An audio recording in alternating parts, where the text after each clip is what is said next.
Quentin Tarantino, one of the most recognizable and critically acclaimed directors working today. Though not all of his style, sense of humor, or occasional pretentiousness, you've got to admit, he makes some damn fine movies. So, which of those will land that #1 spot? Time to find out.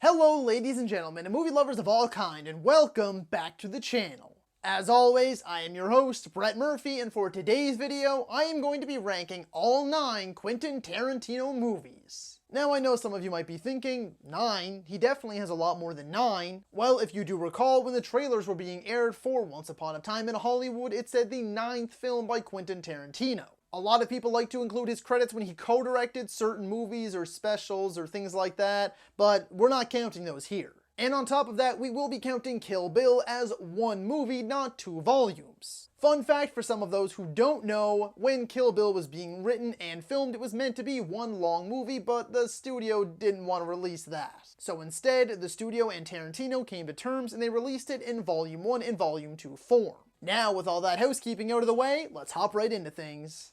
Number 9, The Hateful Eight. Look, I genuinely don't think that Tarantino has made a single bad movie, and I mean that. This one just happens to be my least favorite. It is by far his slowest, draggiest, and arguably least interesting of his movies. Clocking in at a massive 2 hours and 48 minutes, this movie is a slow burn if I've ever seen one. And there's also an extended edition. Tarantino has an act for making longer movies, but this is the only one that I find you actually feel the runtime. It has a lot of your typical Tarantino trademarks, try saying that 5 times fast, that come in to save the day, including a cast of interesting and colorful characters. All of the performances are brilliant, by the way, dark humor, sharp as a razor dialogue, and the occasional over-the-top graphic violence. It's absolutely worth watching at least once, but make sure you're sitting somewhere comfortable.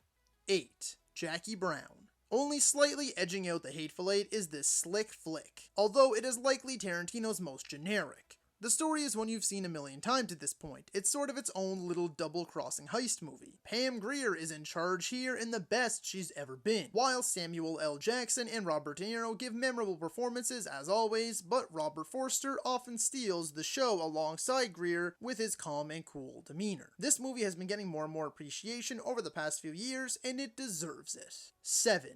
Death Proof. This one is actually more of a mixed bag than the previous 2, but I do find the highs in this movie to be just a bit higher. Kurt Russell is beyond charming in this one, as he always is, I suppose, but when he goes full-on psycho, it's absolutely diabolical to watch. But he is often overshadowed by the superb performances from all the leading ladies in this flick, who feel extremely genuine and likable. The story is simple, wits are quick, the dialogue is on point. One of my only gripes though is the ending. I'm split on it. On one side, it's hilarious and just as chaotic and absurd as the rest of the film, and on the other side, it feels abrupt and underwhelming. 6. Kill Bill. Tarantino's samurai epic starring Uma Thurman is just as fantastic today as it ever was. It has some wonderfully executed, down-to-earth moments, but on the flip side, it's loaded to the brim with bloody, over-the-top, hyper-stylized samurai action, beautiful cinematography, and zany old Japanese movie tropes. It's comical, heartbreaking, pulse-pounding, revenge-fueled adrenaline at its best, with some of Tarantino's most memorable moments.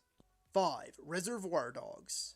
Now we've landed on Tarantino's first shot at the mainstream, and he certainly made it count. Reservoir Dogs has to be one of the most expertly crafted, well-written, masterfully directed, nail-biting whodunits of all time. And I truly mean that. I'm not just trying to be an ass-kisser. A simple, low-budget crime thriller about a jewelry heist going wrong, and the surviving crooks turning on one another, each believing the other is a snitch. It's timeless and basically considered a classic at this point. Tarantino's genius shines through, arguably the brightest in his very first outing, and this only gave us a peek at what was to come. 4. Once Upon a Time in Hollywood. Tarantino's 9th and most recent film, at its very core, is about friendship. We follow a washed-up actor played by Leonardo DiCaprio and his stunt double played by Brad Pitt, as they attempt to make a comeback in 60s Hollywood. DiCaprio and Pitt give top-tier performances as per usual, though I think Pitt does actually steal the spotlight the majority of the time. The set design is immaculate, as you feel you have been transported back to the 60s. The movie is extremely well written, the humor lands every time, and the final act of the film is incredibly ludicrous in the most perfect way possible. Although I do feel as though Margot Robbie was underutilized, and it seemed as though it was going to tie into the Manson family more than it did, instead it ended up being another one of Tarantino's alternate reality trips. Still, despite the few minor gripes, it ends up being one of the most original and heartfelt movies in recent years, and is no doubt on its way to being a classic. Whoa there, hold on for just a quick second. If you're enjoying this video, don't get stuck in that 88% who are currently watching and not subscribe to my channel. Be sure to hit that subscribe button right now in order to find more content just like this. It would also really help me and my channel out, and I would greatly appreciate it. And while you're at it, don't forget to ring that little bell icon, that way you can be notified about all of my latest uploads. And now, back to the video. 3. Inglorious Bastards. Inglorious Bastards takes us back to World War II as we follow Brad Pitt's Lieutenant Aldo Raine and his group of Jewish Nazi-hunting badasses, who go by the titular name as they set out to assassinate Nazi leaders in France in an attempt to end World War II. This movie is truly something special, a mix of brutal, visceral World War II violence and the smoothest of dark comedy, topped off with phenomenal performances across the board, but in particular Brad Pitt, Michael Fassbender, Melanie Laurent, and the best of the film being Christoph Waltz as Colonel Hans Landa, one of the greatest villains of the 21st century. But I honestly don't think there's a bad performance in here. The alternate history take, blended with Laurent's tale of revenge, leads to one of the most bloody, magnificent, oddly funny, and supremely memorable films of the past few decades. Number 2. Pulp Fiction.